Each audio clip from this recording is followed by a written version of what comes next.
du championnat 2022.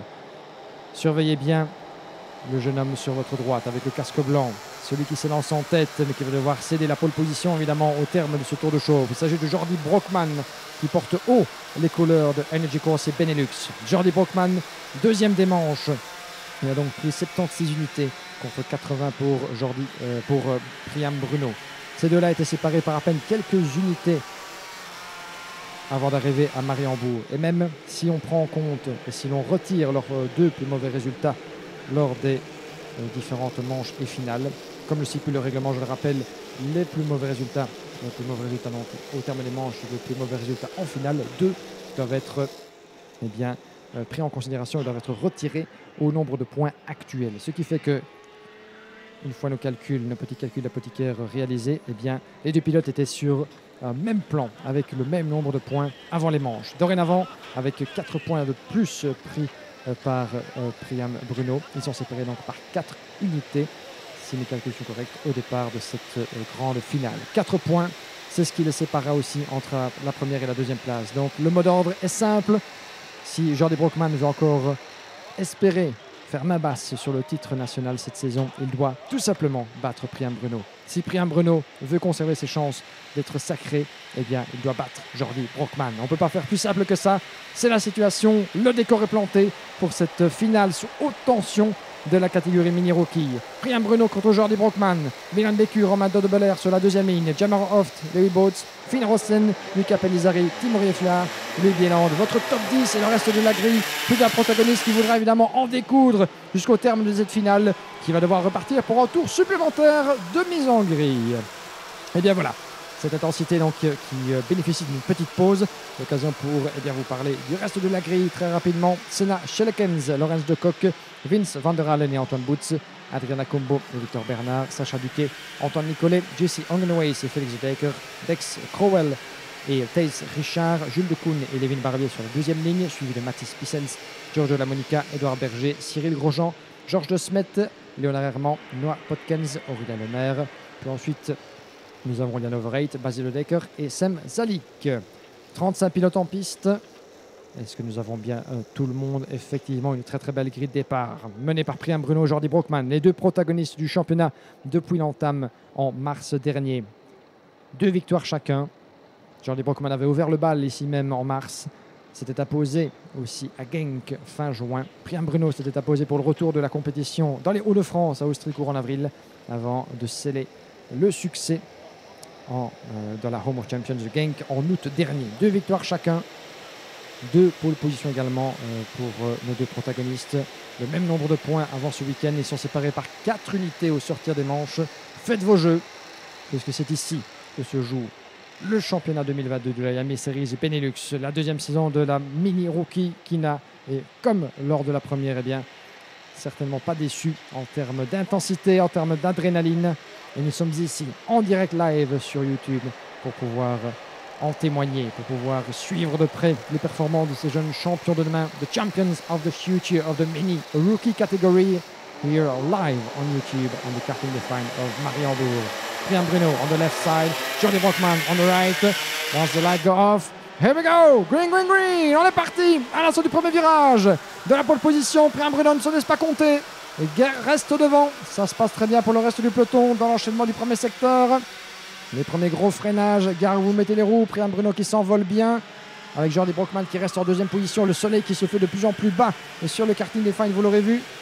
Mais ce n'est pas le meilleur des départs malheureusement pour Jordi Brockman, puisque je pense que Jamar Hoft et Milan Bécu sont passés devant dans un nuage de poussière et de fumée craché par les moteurs de la Mini Rookie, les moteurs de 60 cm3 Mini Paria. Mais c'est bien parti pour Priam Bruno et ça se passe bien dans ce premier tour pour l'ensemble du peloton, semble-t-il, au passage de l'épingle du l'ancien chemin de fer. Mais comme vous le voyez, Priam Bruno a fait ce qu'il a fait depuis la pole position.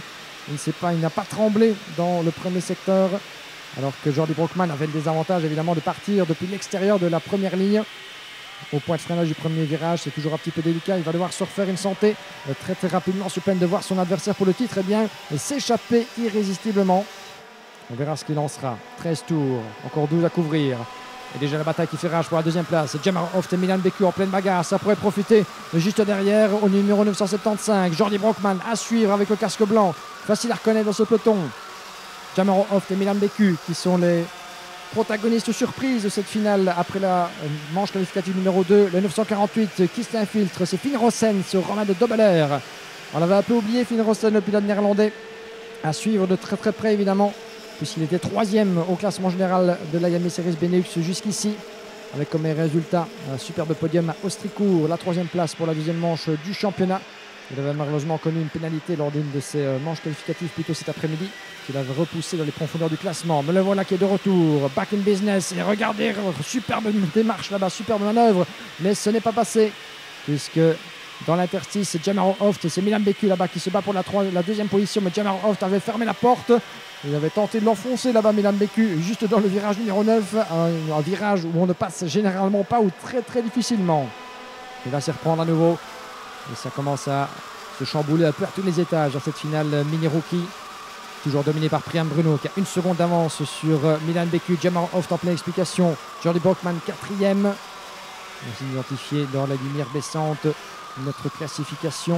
Romain de Dobbeler 5, Lewis Boots 6. Devant Finn Rossen, Louis Bieland, Anton Boots et Shana Schalekens. Votre top 10 provisoire pour l'instant. Timmy Oriflar qui malheureusement a perdu quelques plumes dans l'aventure. Il n'est que pour l'instant 12e Timmy Oriflar, après une deuxième manche un peu plus chahutée. Et chahuté il le fut, alors qu'en dehors de votre écran, eh bien, un pilote en difficulté là-bas à la sortie du virage numéro 2. Il s'agit du numéro 910, qu'on va identifier d'ici quelques instants. C'est Basil Ledecker qui s'est retrouvé dans une position fâcheuse en toupie là-bas, dans le virage numéro 2, qui va devoir cravacher à l'arrière du peloton.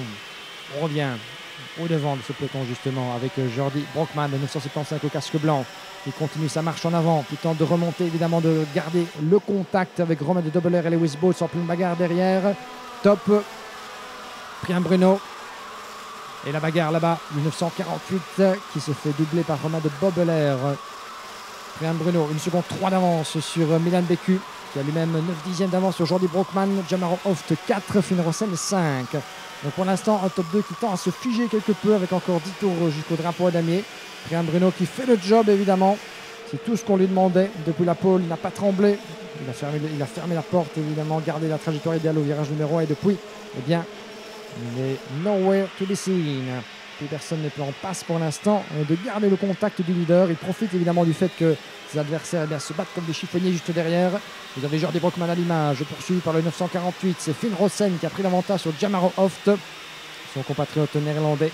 Jamaro Hoft qui avait terminé à une belle place dans le top 3 juste dans sa dernière manche. Il avait terminé 2e après être parti eh bien, de bien loin sur la grille de départ, profitant aussi des nombreux déboires de ses adversaires.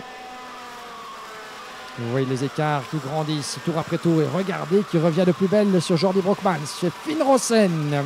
Finn Rossen qui est de retour pour la bagarre. Il était 7e sur la grille, le voilà qui est déjà 4 et qui rêve de podium pour conclure ce championnat de la plus belle des manières. Et pour ça, il doit prendre l'avantage sur Jordi Brockman, ce qu'il fait au virage numéro 3. Et ça passe à la corde et sans coup férir pour le pilote DFK. Voici Finn Rossen en 3e position. Et tout est encore à faire dans cette finale. Hein. Donc c'est peut-être le bon moment pour Finn Rossen de commencer à cravacher, comme on dit, pousser devant. Et malheureusement, Jordi Brockman perd une nouvelle position. Jamaro Hoft qui a vu l'ouverture, qui s'y est engouffré au freinage de l'épingle à cheveux. Et ça commence un peu à sentir le roussi dans les optiques de titre. J'en ai bien peur pour Jordi Brockman, puisque le voilà en 5e position, alors que Priam Bruno, bien qu'il ait devancé déjà de 4 points avant le départ de cette course, fait la course en tête justement. Il ne regarde pas derrière lui, il ne se laisse pas démonter par ce qui se passe. 1 seconde 7 d'avance sur Milan Beku et certainement plus au nouveau pointage. 8 laps to go, ladies and gentlemen, before the conclusion of this mini rookie final, dominated from start as for now by Priam Bruno. He was 0-1 driver in difficulties. He's going to have to be out of this race. This is the 932 by the look of it. 972 it is. GC Underways, unfortunately, having to watch the rest of the final from the sidelines with the marshals. Quite an unfortunate conclusion of the weekend for him. But Priam Bruno has been absolutely unreachable so far, extending his gap to 2.1 seconds, as you can see. Milan Beku holding his 2nd position himself. He has 1 full second in front of Finn Rossen. And this is where it's going to be interesting indeed, because you can see on your picture, Milan Beku in 2nd, 1 second, full second in front of Finn Rossen, but the 2nd Wagner driver, as we have a yellow flag that was for the retirement of GC Underways, I think it was. on the other side. Oh, that's another driver actually between turn 4 and 5 having to back down from this race. We'll try to see who that is in a second. But as for now, the battle is raging around the inside. Goes the 950-75, Jordi Brockman and Jamal off. Oh, that's going to be tight in turn number 2. Around the inside goes the Dutchman. And yes, it does. Beautifully made. Jordi Brockman up to 4th place in front of Jamal off. On a touch! Jordi Brockman is being touched outside of the track. Oh, quite an unfortunate turn of event as he just went from good to worse for Jordi Brockman, being pushed outside of turn number 3 and losing a pile of positions in the process.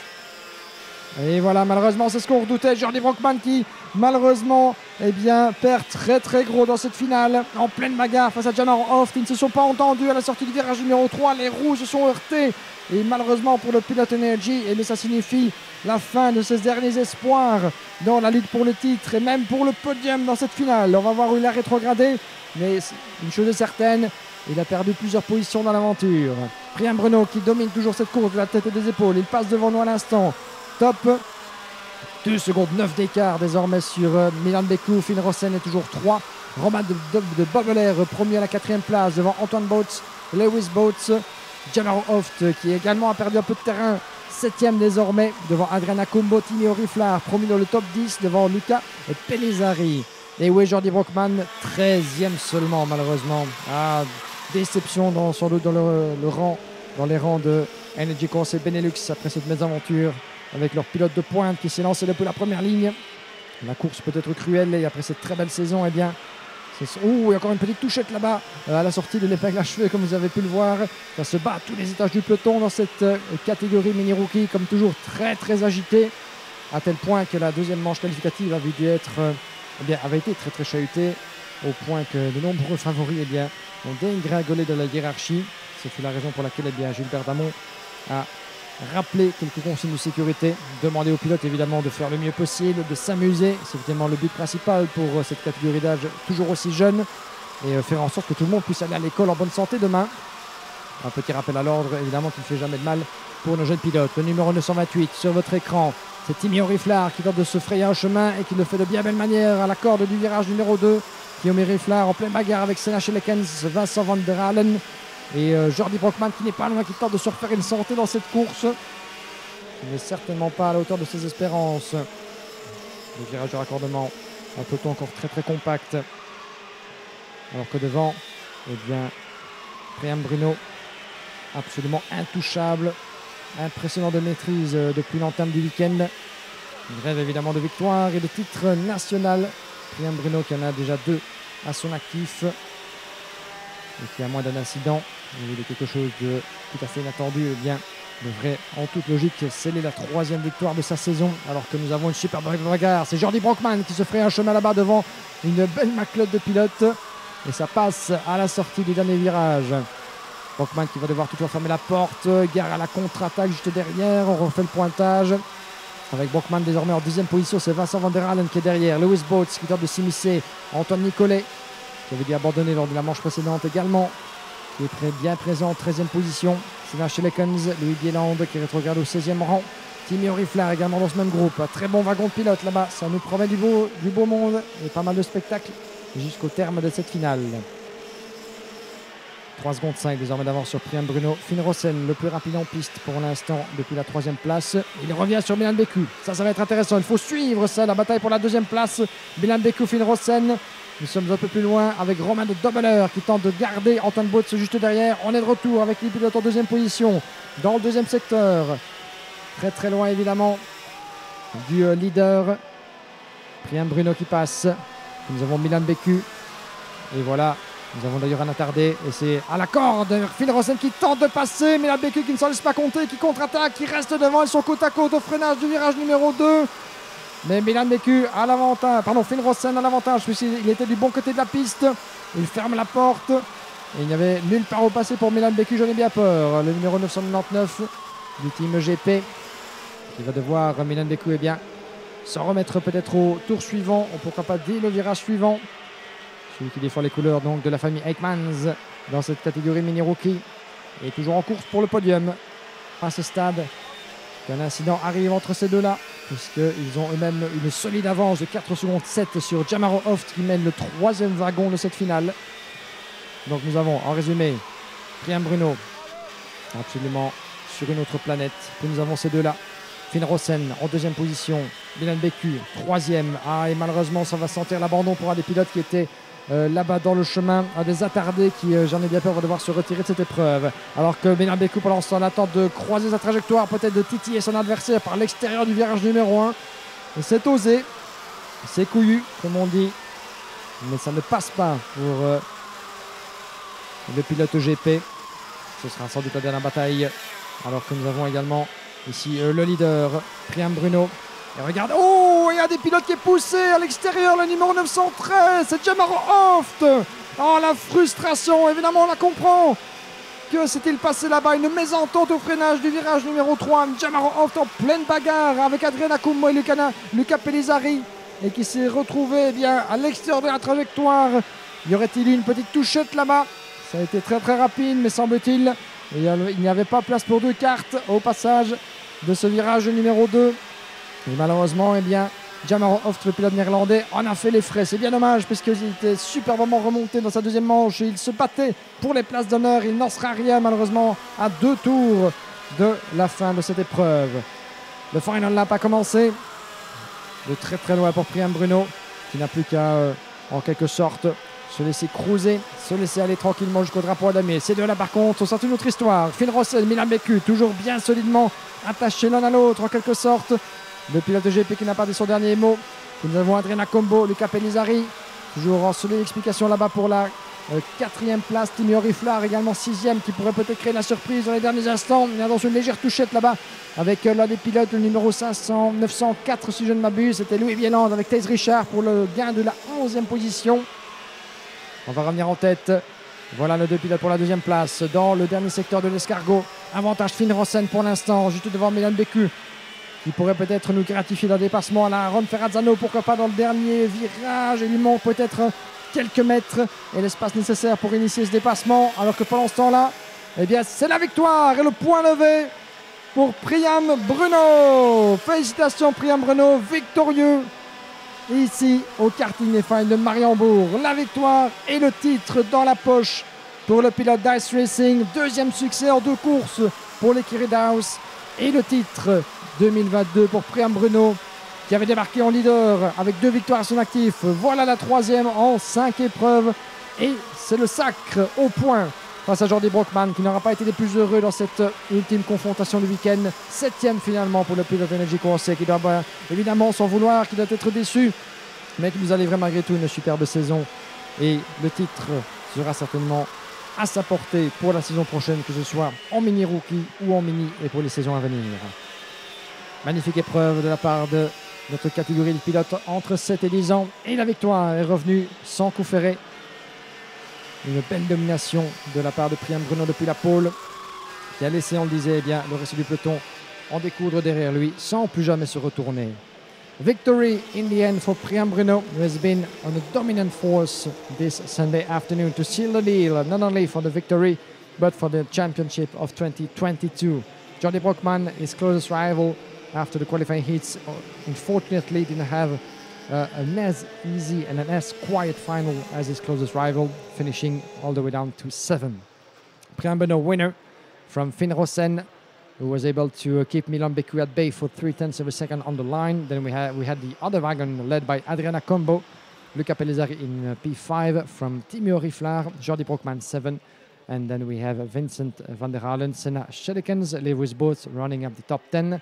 Juste en dehors de ce top 10, nous avons Thijs Richard, Louis Bieland, Lorenz de Kock, Dex Crowell, Félix de Decker, Jules de Koen, Lian Overeit, Edouard Berger, Cyril Grosjean, Georges de Smet en 20e position, suivi de Mathis Pissens, Aurélien Lemaire, Giorgio Lamonica, Noah Podkens, Sacha Duquet, Lévin Barbier, Léonard Herman, Victor Bernard, Sam Zalik, Antoine Bautz, Romain de Dobeler et Antoine Nicolet qui ferment la marche. Comme vous le voyez, le numéro 913, Jamaro Hoft, il doit ruminer sa frustration malheureusement. Jamaro Hoft, le pilote néerlandais du Signmine Racing, dont le châssis Falcon est ramené par Duval Dépannage du côté du parc fermé. Il rejoint la liste des pilotes ayant abandonné avec Basil de Decker et JC Ongaway. C'est malheureusement pour eux. Et donc, on peut comprendre la frustration de Jamaro Hoft qui nous avait gratifié une belle remontée lors de la deuxième manche. Il se battait pour le top 5 avant d'être victime d'un accrochage dans l'avant-dernier tour dans sa bataille face à Adriana Combo et Luca Pellizzari. On verra ce que les officiels en diront. Il faudra pour ça revoir les images. Ça peut être effectivement qualifié d'incident de course, comme il en arrive à plus d'une occasion. Mais quoi qu'il en soit, eh bien, certains des pilotes en paient le prix fort. Une petite pause, chers amis. Restez bien avec nous. Il nous reste 2 finales à vivre ensemble. La catégorie des X30 Super Shifter qui va prendre son envol d'ici quelques instants. Nous sommes légèrement décalés par rapport au programme initial, compte tenu des différents faits de course et du temps nécessaire pour rendre le circuit à nouveau praticable. Mais ne bougez pas, d'ici quelques instants, nous avons rendez-vous avec la catégorie des cartes à boîte de vitesse, les X30 Super Shifter.